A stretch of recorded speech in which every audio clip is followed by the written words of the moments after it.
Bonjour à tous, aujourd'hui revue matérielle et aujourd'hui on va parler de la Vapor Flask Stout, donc le dernier modèle de Vapor Flask qui a été réalisé donc par la marque Wizmek, donc connue pour sa Relo, pour d'autres produits donc on vous a déjà présenté.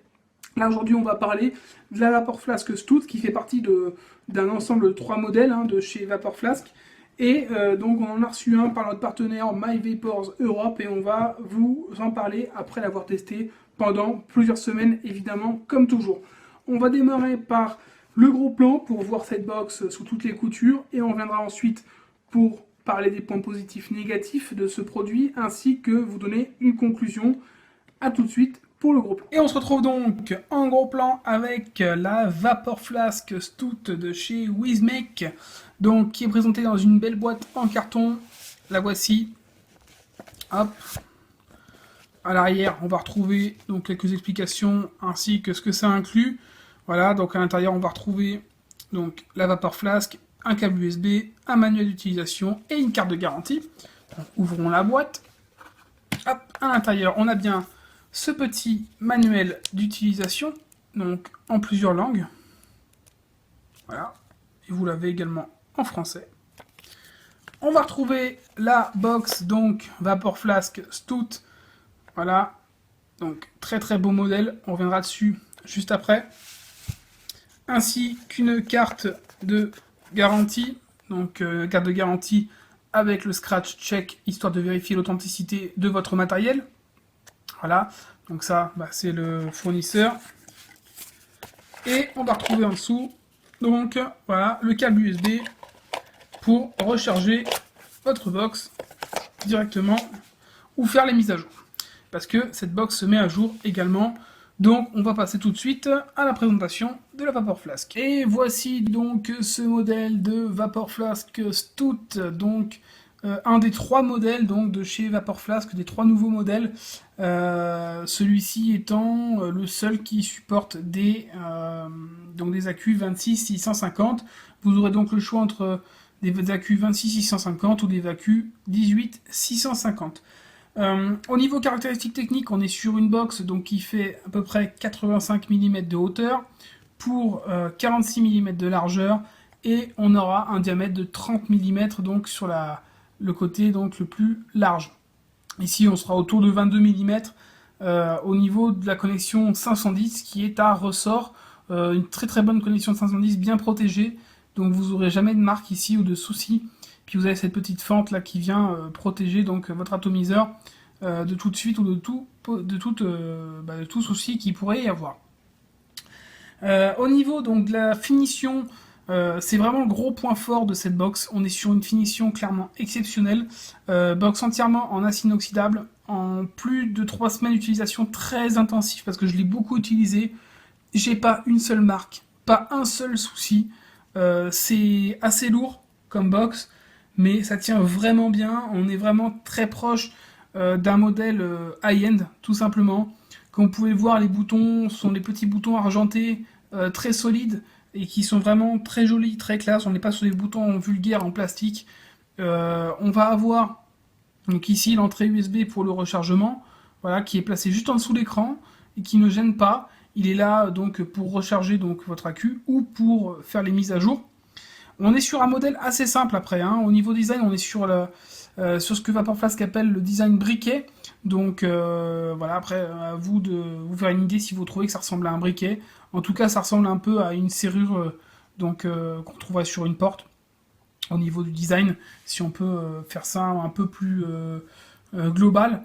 Et on est donc sur un modèle qui existe soit en noir, soit en modèle acier. Voilà, donc 2 possibilités. Un revêtement, comme je le disais, de très très bonne qualité, et on est vraiment donc sur quelque chose de propre et qui se rapporte plus à un mode high-end qu'à un mode classique. Donc on va rentrer dans le détail, mais on va d'abord regarder donc tout ce qui est côté énergie, avec ici, vous voyez, l'entrée, donc le clapet pour mettre votre accu. Déjà, vous avez vu, vous avez de multiples trous de dégazage, donc bien fait, bien sympa. Et pour mettre votre accu, vous allez devoir juste ouvrir cette petite trappe. Voilà, tout simplement. Vous tournez, ça s'ouvre. À l'intérieur, on retrouve ce petit objet. Donc ce petit objet, c'est un adaptateur qui va vous permettre d'utiliser des accus 18650. Voilà, donc de base, vous avez à l'intérieur la place pour mettre un accu, donc 26650. Donc on va essayer. Hop, en voici un. Donc j'installe mon accu et je referme. Alors là, vous allez voir, vous poussez et là, ça bloque. Ça ferme plus. C'est normal, tout simplement, il faut appuyer. Hop, et là, c'est fermé. Donc vous poussez et à la fin, vous appuyez et votre accu est bloqué. Vous voyez, la box est allumée. Pas de souci, ça fonctionne bien. Maintenant, vous voulez utiliser des accus 18650. Ce sera le même procédé. Donc, sauf qu'on mettra ce petit adaptateur en plus pour venir faire le complément de ce qui manque au niveau espace. Tout simplement. Hop, mon accu. Je referme, je bloque. Et ça marche également. Voilà. Tout simplement, donc un modèle très simple. Une installation simple.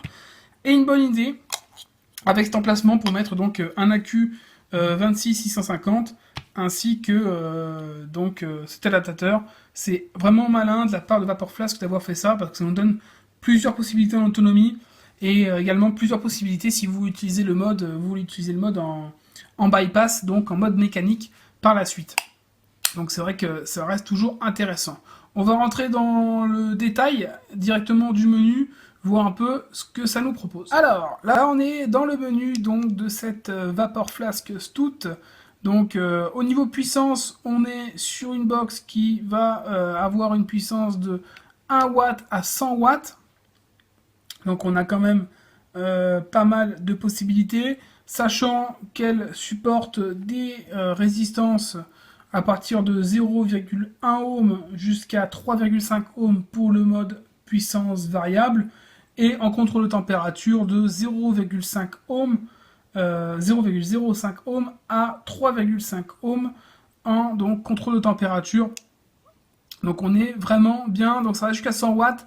Là je vous le dis, elle n'a pas été mise à jour la box, donc il n'y aura pas le mode TCR qu'on retrouve donc en téléchargement suite à la mise à jour de cette box. Directement sur le site de Wizmec, vous avez le lien sur l'article directement sur vapoteur.net si ça vous intéresse. Si vous avez la box et vous souhaitez la mettre à jour, vous avez le lien vers la mise à jour. Vous avez donc sinon 6 modes de fonctionnement différents sur cette box. Et pour accéder donc au mode, vous allez rentrer directement dans le menu en appuyant plusieurs fois donc ici donc sur la box.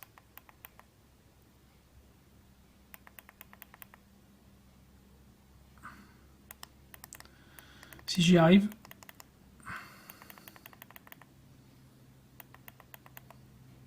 Voilà. Donc, puissance variable. Donc, bypass, mode mécanique. Température au nickel. Température au titane. Température stainless steel, donc 316 L. Et donc, on revient. Et en plus, vous aurez le mode TCR. Donc, le mode de coefficient de température de la résistance qui vous permet un réglage très précis de votre contrôle de température. Qui est disponible donc dans la mise à jour, donc que je n'ai pas dans la box. Quand vous la recevez, vous n'aurez pas ce fameux mode en plus. Vous voyez, là je suis sur le mode bypass, donc un mode classique qui va prendre l'énergie de l'accu pour vous donner la puissance directement. Donc c'est du direct comme un mode mécanique. Voilà, sinon vous avez donc le mode puissance variable tout à fait classique. Hein.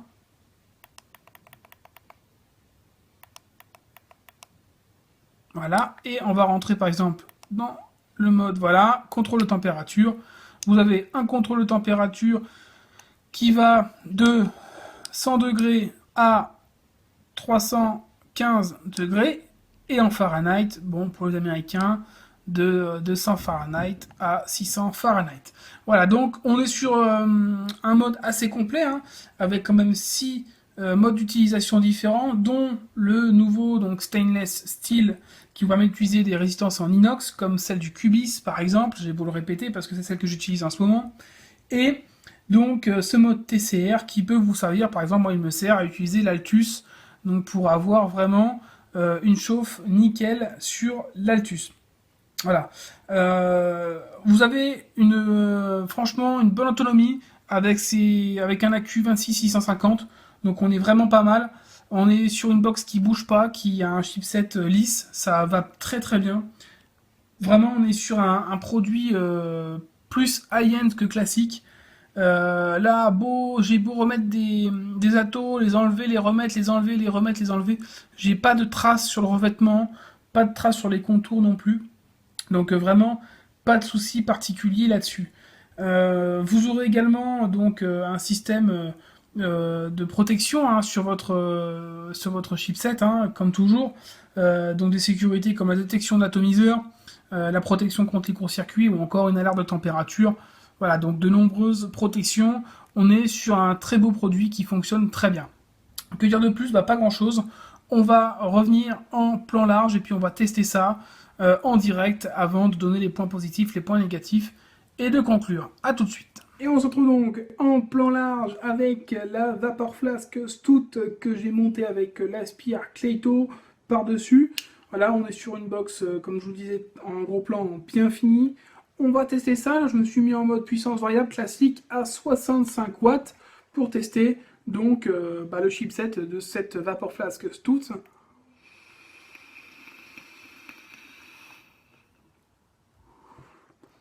Donc on a une box qui rajoute au quart de tour. Hein.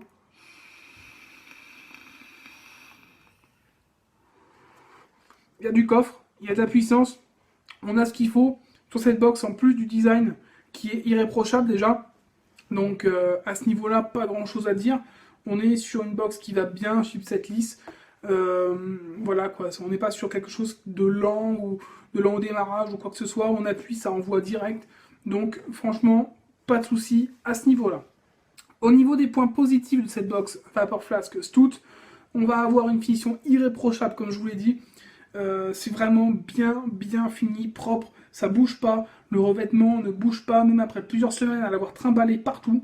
Je n'ai pas une rayure, pas une trace sur cette box. Donc rien à dire, l'écran et les boutons sont très bien protégés également. C'est brillant. Voilà, donc c'est vraiment un bon produit à ce niveau-là. On a un design réussi, original, en forme de briquet. Après on aime, on n'aimera pas, mais c'est un design très particulier. Un modèle solide et compact. Voilà, on a comme un accu à l'intérieur. J'ai mis la 26 650, donc on est sur un accu quand même costaud. Pour une box qui accueille un accu 26 650, je trouve qu'elle est quand même très compacte. Elle tient bien en main, comme vous pouvez le voir. Hein. On n'est pas sur un monstre. On a un choix d'autonomie, hein, le choix de mettre une 26 650 ou une 18 650. Donc c'est vraiment un choix personnel, mais vous avez tout ce qu'il faut, l'adaptateur pour mettre la 18 650 si vous n'avez pas d'accu 26 650, ce que moi j'ai préféré acheter pour mettre sur cette box. Et vous avez la possibilité de faire des mises à jour puisque cette box est upgradable.